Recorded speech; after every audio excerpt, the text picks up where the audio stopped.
Hi everyone, this is your host Jahangeer Asif and founder of Junction. Today we have with us Ridhima Arora, who is the founder of Namhya Food and recently got funded from Shark Tank.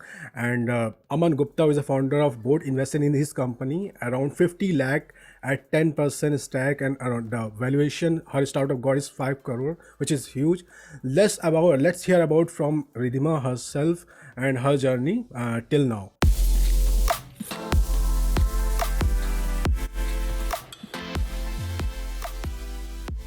Hi Ridhima, welcome to Grow Junction. How are you? I'm very well. Thank you so much for a wonderful introduction. So Ridhima, how you started this startup Namhya Food? How you started? Like, what the pain point you noticed? Was it something personal that you wanted to have in your life, or some product in your personal life you wanted to have? So you started developing it, or some of the family members or friends you saw noticed something and you started working on that. So I was quite fat while growing up. Okay. I had PCOS, which didn't get detected. I was about PCU. 80, You said PCU. PCOS. PCU. What is it? Um, What is it? so it's a period issue. Okay. Usually it is because of the Hmm. lifestyle that we have these days. Okay. And when I was growing up, the awareness around PCOS was far Hmm. lesser than what it is right now. And I'm talking like 8 years back. Hmm. I was young. I was just doing my college, and Hmm. I had these issues that I was unaware of. I was about 86 kgs that time at 5'6" height, so that Okay. means quite some weight. That was when, Um, when you were in college or in school? I was in college. I was in college. College. This So is you are by doing BTech or BCom? I was doing BTech that time. BTech. Okay.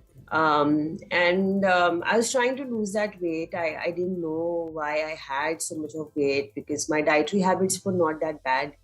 Um, but despite my efforts to lose weight, I would not. While I lost some 30 kgs that Hmm. time in 1 year, and I tried a few things that I felt or did help me that time. In the midst of all of those things, I developed a lot of interest in health foods. So I think the beginning sort of happened there. I did use a little bit of Ayurveda that Hmm. time, but I was very unaware of what I Okay. was using. I was just given something and I was taking it. So I didn't know what I was doing. Also, I was very young. I was 21, Hmm. 22. So didn't understand a lot of things that time. Hmm. Also had low trust on Ayurveda. But my family business Okay. has been Ayurvedic herbs, and that's like a 70-year-old business. Okay. So your So fathers they, were having, or your grandfather must be having this business. so my grandfather did this business. My father did continue the same business in his own Hmm. capacity. Hmm. But the thing is that nobody was really actively doing it too much. And then back in 2018, my father was suffering through liver cirrhosis, Hmm. and things were sort of serious for us. While allopathy was doing its own job, but liver cirrhosis primarily again is a lifestyle disease and is dependent a lot on your diet. So we did use a little bit of Ayurveda there Hmm. just to see that the results were pretty good. Hmm. Thank God he sustained, Hmm. he got stable. And I think my leap of faith to sort of do Ayurveda full time happened there, Hmm. because I think when you look at something which looks more than your life, Yes. that saves your life, I think you sort of start trusting it. And that kind of happened to us. So I think that's the time when I sort of decided to take it full time.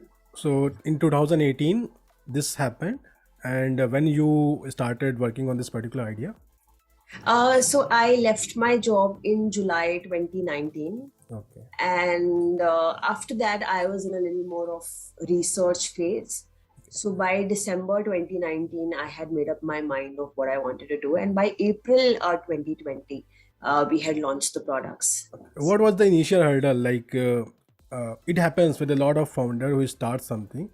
Initial 4, 5, or 6 months is a time where you will be having so many ideas that you want to encapsulate in that particular idea of your, and there are low trust factor also. There is a high risk also. Your friend will be like, oh, there are so many things happening already in the market, and motivation is very less from the outside. So how can you talk about those journeys and those times?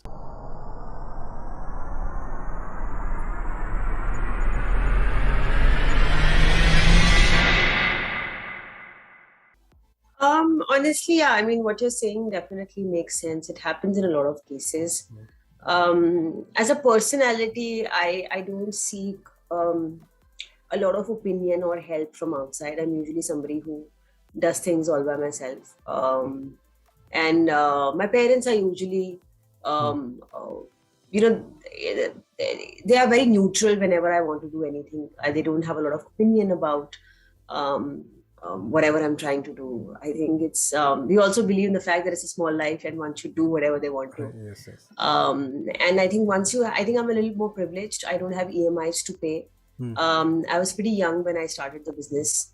So I think all of those factors definitely help you sort of push yourself and do a little bit of experiment. Of course, there are baggages like no salary, you're not really having anything per month. So you figure out means and ways of cutting down your expenses. But I think those are things that anybody who's starting up has to go through. So it's not nothing special that I went through. But yeah, I mean, I think I didn't have too many ideas. I had an idea, and I took all the time to validate it. And for me, external environment was How not did very you relevant. validate it? Sorry to cut you in between. Yeah, no. So we did a pilot run in Jammu, and the traditional family business is essentially into Ayurvedic herbs. So once we started giving them out these pre-mixed, pre-blended samples, we got very good response, and we did not scale it up too quickly. In fact, for the kind of person I am, I usually take enough time to give out anything. I am a little more finicky with how things are, what proportions, what composition. So, in fact, my first 1.5 year went only in cracking the product right. I didn't do a lot in marketing. So, what was the initial product like? Was it the tea flavor or something else in the start that you are working on? That this is the main product. I will give out the sample, and then from there I will develop a different product line. So I was working on a tea for BP cholesterol and heart. So that's first tea that we had done. Along with it, we did the period care tea, the PCOS tea, basically. That had also helped me while growing up. Yes, so, you said. Yeah, so these two products is what I was working initially on. Okay. And how did you acquire your first 100 customer? Because after when you clear about the product, when you clear about doing a sample, the another challenge comes is the getting the first 100 paying customers. So how did you tackle that? I don't remember when did we first acquire the first 100 customers, but the initial customers were usually people who were coming from the word of mouth. For us, even till today, I mean, I won't shy away from saying that, marketing for our brand is still very low. It's a lot of customer word of mouth that gets people to buy our product. So I think it's completely that and nothing else. I think that sample that you distributed, people might have liked it, got benefit, and then they start talking and you started getting the traction on that side. In the start, many people who want to start, they're looking for someone to invest in their startup. What is the case in you? In your case, you bootstrapped it, put your initial amount for 1 year or something, or you look for angel investor, or go about like this? I come from a very conventional family business background. We usually do any business just because we want to do it or we see a potential in it. So the roles of an investor never came into existence initially because I come from a family background where everybody's doing their thing, everybody's profitable. and I think it's some things are very like very ingrained in the Okay. ecosystem from where you come from. So I think that was something that was quite ingrained in me. Hmm. कि अगर business करना है तो पैसा business से ही निकलना चाहिए. I अच्छा. don't believe a lot in churn rates. I think everybody does businesses for different reasons. For me, it was more about um, saying that, I know probably something more than you, and this is not existing in the market, and I'm really attached to the cause of it. So Hmm. I might as well do it as a business, Hmm. right? It was less about being famous. It was less about being popular. Of course, we Hmm. wanted to reach the Hmm. masses, but the idea was that whoever touches the product should be all gaga about it and should confidently say कि ये product खरीदो. So I think Hmm. everybody has a vision of where they want to take the brand. I think we first wanted to establish that love by the customer for the product. So I think we were very sure of what we wanted. And I usually think that once you've validated your initial product, your Hmm. idea, your service, whatever Hmm. you're wanting to do, it's at the scaling up time that you should bring in an investor. I mean, Go for everybody has funding. different opinions on it, but Okay. I So think in the start, you invested your own money. yes. Okay, okay, that's good. Yeah, because that is the main issue with everyone who, someone who want to start something. They basically don't invest the money. They want someone to invest in their idea or something. But basic thing, as I do understand now, that if you don't invest your own money in your own startup, no one be encouraged or feel confident to invest their money in your startup. So there has to be some initiative from your side in before you look outside for funding. Uh, Absolutely. And I think it becomes a very catch-22 game, because if you don't find what is somebody. Cash 22? Like I do heard, but maybe someone in the audience would not be familiar with this phrase So Cash the 22. point that I'm trying to make is that it becomes a little tricky, Hmm. because if you are relying too much on the investor and if you don't find the investor at the right time, Hmm. then your stakes are really high. So I would suggest that one should have a little bit of their own money Hmm. to at least start, because too much reliability on something that's not the core of your company can create issues for you. So Okay. I would suggest otherwise. So you invested your money and the product started selling. When was the time you realized now this is the time to go for funding, to ask for someone to fund your startup? Honestly, we weren't looking really for the funding. Hmm. I think the reason why we went on Shark Tank was that The I Shark am Tank was your the. first funding, or before that you have raised some No, funding it round? was our first funding. Okay, okay. The reason for why we went to Shark Tank was primarily that we couldn't get the right co-founder. Hmm. And by the time, so it's been almost 2.5 years in the business now. So Hmm. by the time um, uh, we wanted to look out for a co-founder, I think it was already time. Hmm. But we wanted an expertise to come from outside, Hmm. where their skin is also attached to the business and Hmm. they're aligned with where we want to be. I think we wanted to sort of have more access to things that we Hmm. want to Hmm. scale up the business. So for us, that was the major reason why we wanted experts like sharks from the Hmm. Shark Tank. Okay. So you are a completely sole founder. There's no co-founder in your No, startup. there isn't. There isn't. Okay. Okay. So you wanted external opinion, and that is what that is one of the main reason you went for Not funding. opinion, expertise, I would say. Expertise. Okay. So scaling going forward, like what is your plan? Like you want to cross the scale up through the geography. Like there are so many Indians living abroad. Also, there is appeal for Ayurvedic product there also. Or do you want to create a different product lines? Like you have a tea segment. There's some other, or you want to broaden that product lines, or niche specific niche. What is like going forward is the vision So for your company. definitely international. I think we've already started doing international. Hmm. I think Ayurveda is going to be the next big thing after yoga, Hmm.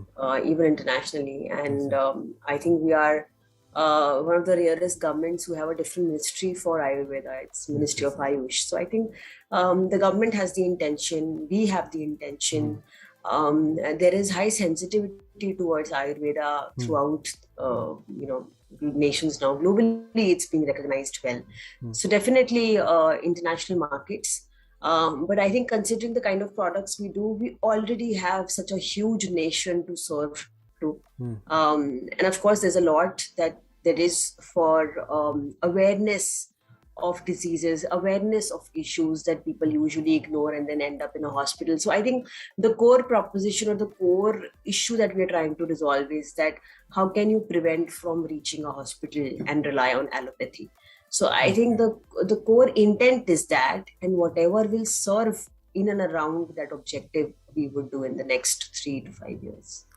So, as per you, which is the market? Like Ayurvedic medicinal market, is that you targeting, or is it something No, different? so I think Ayurveda, I think very clearly Hmm. the brand proposition. In fact, if you look at our website, if you look at any other pictures, in fact, even on Shark Tank, we said that we want to be in the preventive healthcare segment. So Preventive I'm healthcare. not saying medicines at all.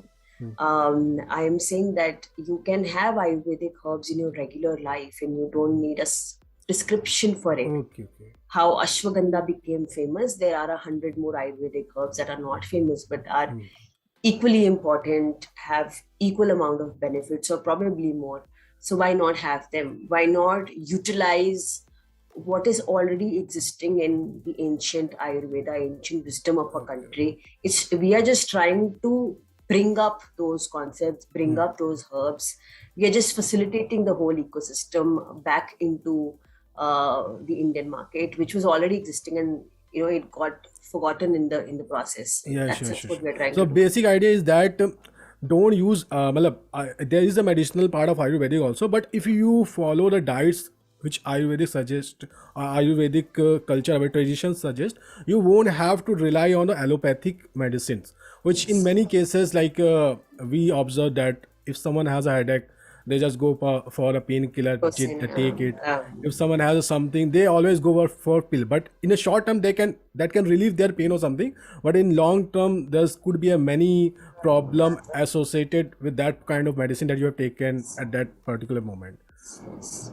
So changing the lifestyle is a thing that you're working on, that the people rely on more Ayurvedic, and so that they can prevent any kind of damage to their health going forward. So, coming to like you yourself said that the government is promoting the Ayurvedic culture and Ayurvedic medicine, but there are competition also. So, how you make sure that uh, your brand is a kind of specific to a niche, a kind of brand image that cannot be like that set a mark on a customer's mind. Like how you separate yourself from other Ayurvedic brands.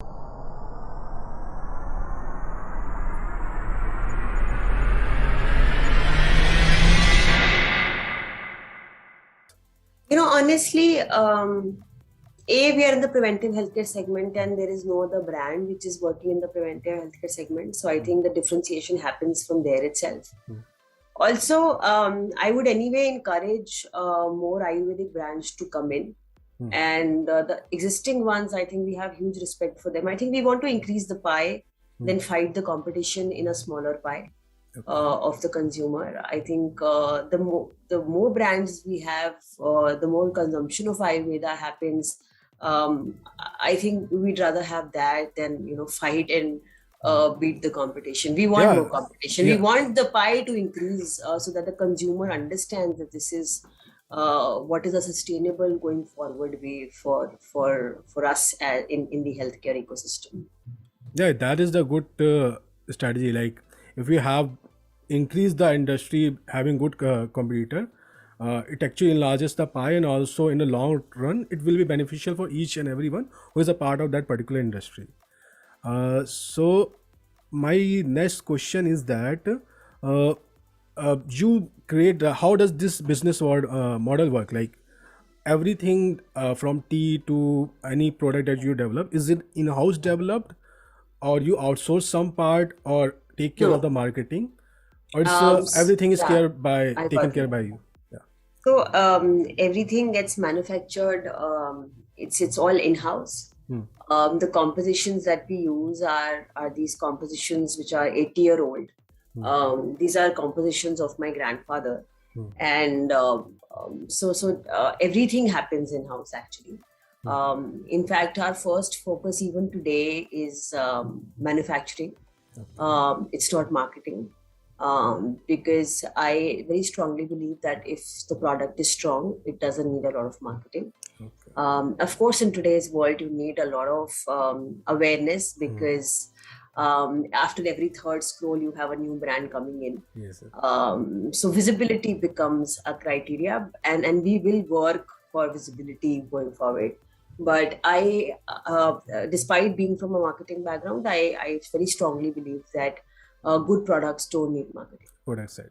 So, like, how you manage the logistic? Does it manufacture in some place and then distributed in all other parts of India, Yes, or yes, is it yes. hub spoke model?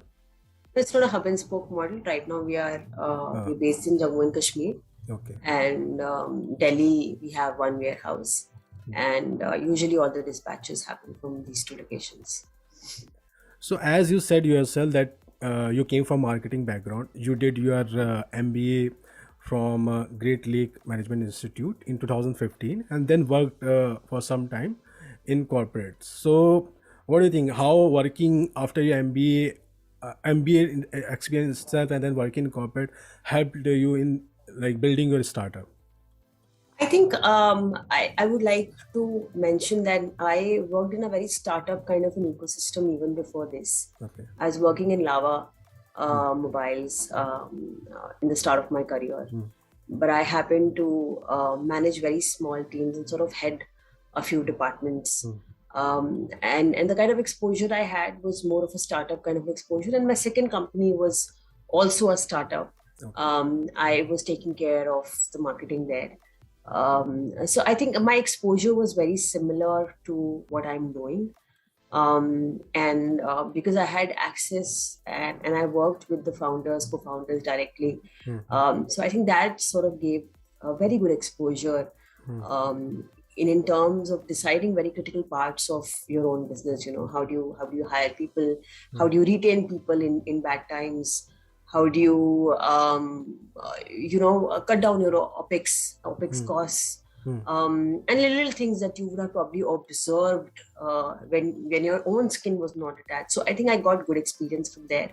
Of course, there's a lot of difference in how you function in a company with the way how you run your own startup. When you have your own startup, there are no timelines to anything. You're working anytime, every time.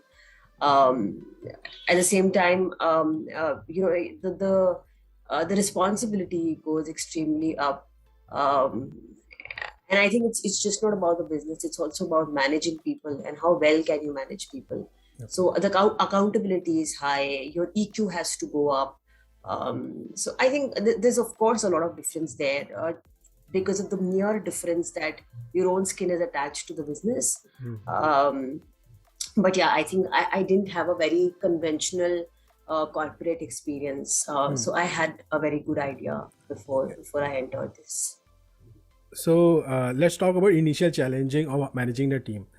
In corporate, you yourself worked in a startup, so there was some advantage you had because you know how things work in a startup. But when you are starting your own startup, you need to place the structure in place so that things work smoothly, team work in coherent manner, everything everyone has a clarity about what you want them to do and what they are supposed to, how they can actually connect with the vision of the company. So any tips or anything advice you suggest to the founders I who think if be I starting see, I their think business? I'm nobody to suggest anybody because I think there's a lot that we have to do. We are just a 2.5-year-old company.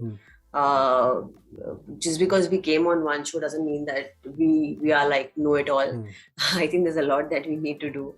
But honestly, while we are discussing how do we structure this, that, but once you're in it, and if you're really attached to the core of what you're trying to do, everything comes very naturally to it, natural to you. Point number one. Second, if it is not working out just because you've made a glitch or there's a gap in the system, it shows very quickly because in smaller teams, mistakes come up very quickly. So if you've not done the right part, you'll have to do it. There'll be no other way to move out of it. So I think वो अपने आप आता है सामने ना. आप you don't have to do much there. You don't have to think too much. When you're in it, everything is happening real time. And once things are happening real time, you have to correct them real time. So I think बहुत ज़्यादा strategy लगाने की ज़रूरत नहीं होती है, because things will fall out, things will fall off if you don't keep it in place. And if you're mindful enough, you will do it. So you don't actually have to think. You just have to, be very mindful and on the ground to be sort of, हाथ गंदे करने पड़ते हैं is the short form of it. Yeah. Yes, that is the thing. I mean, वैसे corporate में होता है कि we have to plan everything, strategy होनी Yeah. चाहिए पहले, In startups, execute you करने really से don't पहले. have to plan a lot of things, because if you're aware, the things will demand a plan immediately, and if you're not doing it, चीजें फटती हैं बहुत जल्दी, because you're scaling up very quickly. Everything is happening quickly. Initially everything happens very quickly. So if you're not doing it right, you'll just see it there and then. वो आप करना ही पड़ेगा. There is no space to think too much. So do you still plan, or you like run as things comes? Because So as you said, I usually, I'm not really a planning kind of a person. I usually plan the bigger things and have numbers to achieve. But other than that, I'm usually somebody who sets the sentiment of the team and then lets it run in the flow. I'm not somebody who micromanages a lot. I usually let the driver handle the steering. I will only give directions sometimes if I think things are not going as per the plan. So I plan the bigger things and don't do a lot of micromanagement. But sadly, because we still don't have a mid-management layer, a lot of manual stuff I still do. I dispatch all the payments, all the HR work I do. So there are a lot of things, because we don't have the manpower, or let's say we don't have the capacity to keep that kind of manpower right now. A lot of things I end up doing myself. So not a very proud thing that I am of. Because as founders, you should be thinking more and keeping less time for tactical stuff. But I think everything takes time, so we're probably going to. As a founder, you have to wear different hats. Sometimes you need to become HR, marketing, finance, which is okay. I think I also feel that we try and glamorize being an entrepreneur too much. I know a lot of businessmen in the country. I come from a business family. Everybody was doing everything all this while. Suddenly this new word came in and everything became fancy. But that need to be there. I agree that need to be glamorized, because India as a country need a lot of entrepreneurs, because we are in a growing stage. If we don't have it, we require a lot of jobs also. Where those jobs will come up is through the startup, new companies come up, because what India is going through this particular phase, US has already gone through that phase in 70s or 80s. And on the contrary, I think India always had a lot of entrepreneurs, not entrepreneurs, at least businessmen. And India as a community is probably not very innovative. But that's also got a lot to do with all the migration that happens outside the country. I think there's a lot of brain drain that the country has experienced in the last 20-25 years. But forget about the brain drain. Even I think as a country, we are very entrepreneurial in nature. Most of the communities are very business minded. So I don't think it's something new. I think it was already there. I think it's a repackaging that has been done. Scaling up need to be done. Creating for the world need to be done. Because right now you see that many startups, like if I talk about Baiju also, recently I heard today only that Baiju has sponsored FIFA World Cup. This is the first Indian startup or first Indian company who is sponsoring the FIFA. So that's a huge, they are going global, and many, I think in coming times we will see a lot of Indian startup will actually provide the products for the world. So I think there's a lot of external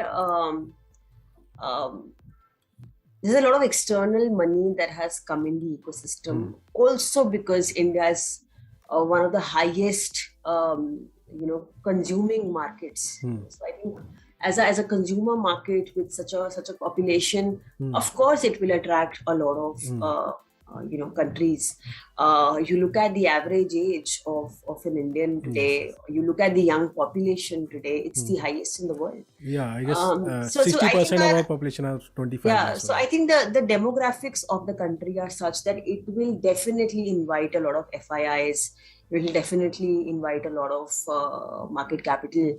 And then Baiju's going and representing the country outside is a very gradual progression of it. So I think for a country like ours, I think things are going to be brighter in future. The economic disparity is the only concern as far as India is concerned. Otherwise, I think things are pretty bright for us. Yeah, yeah, sure, sure. Coming on to this question, like COVID, how COVID impacted your business, your So line of business? imagine asking a baby born in COVID that how does he or she feel stuck at home? They don't know anything otherwise. We started in the pandemic, and Achha. everything happened in the pandemic. We started in April 2020 when the pandemic had just hit the country. Okay. Even till today, we are working from work. It's a work from home model. We have So plans since from and day one you are working from like the whole startup setup in this ecosystem, like working from home. yes. Okay. So that's a good thing. Like a lot of companies struggled to manage the people from work from home because they were aware about traditional model working from office. That's it. Any innovation that happens like while you are working or at home or while working COVID times, a lot of things that you can see many startup do not cannot see. So anything such like anything which you think played to your advantage in COVID. I think the awareness for a category like ours is has become high because of the COVID. I think the importance of health, the importance of supplements, the importance of Ayurveda has gone up. The importance of keeping our bodies healthy on a regular basis and not doing a keto or a very drastic diet for 10 days and coming back to junk is something that people have realized there are no shortcuts. So I think that sensitivity definitely has played in favor for us. Now coming on to the most interesting part of the question, which is you appearing on a Shark Tank, and then all of a sudden you might be getting a lot of attention. Your startup maybe also got a lot of traction. How was that experience for you? I think the responsibility is now far more than what it was. Of course, we've got a lot of attention, and there's good recognition that we've got after Shark Tank. Also, people are now thinking through this idea कि हाँ एक आयुर्वेदिक चाय से शायद ठीक हो सकते हैं तो शायद try करके देख लेते हैं. So I think the sensitivity towards the category has gone a little more up uh, from the sheer fact that so many people watch the episode and watch Shark Tank as a series. Um, definitely, I think people now know कि हाँ कुछ Namya foods है कुछ ऐसे. Okay. The awareness part has been somewhere managed, uh, but I think now because more people know us, I think our jobs have gone even up. Our responsibility has gone even up. So while it was a wonderful experience, I think there's a lot more work from here now. Yeah. Yeah, that's the journey of being entrepreneur. You have to like work in a three shift. Someone said that as a job, as an employee, you have to work in just one shift, but as an entrepreneur, you have a three shift to play in your own startup. Uh, but it is a very adventurous experience. Also, the cause that you are doing is also beneficial. So we do it. Now coming on to the last part, the rapid fire round question, in which I'm going to give you a two option. You have to choose one. You don't have to explain why you have choose one, Okay. but you have to just say it. Okay. So Android versus iOS, iOS. bootstrap versus funding, Bootstrap. equity versus debt, Equity. Fame versus money. None. Uh, Customizations versus standardizations. Customization. Domestic versus international. Both. I'm greedy. Okay, okay. B2B versus B2C. Me too. See. Me too. See. Profitability or scalability. Profitability. I come from a business family. Okay, yeah, profitability is important. A small team or large team. Small team, but effective one. Okay. Yeah, a small team usually comes effective because when you have a large team, it's like Yeah. become another corporate. So, at last, any kind of advice, last minute advice that you want to give to any founder, aspiring founder?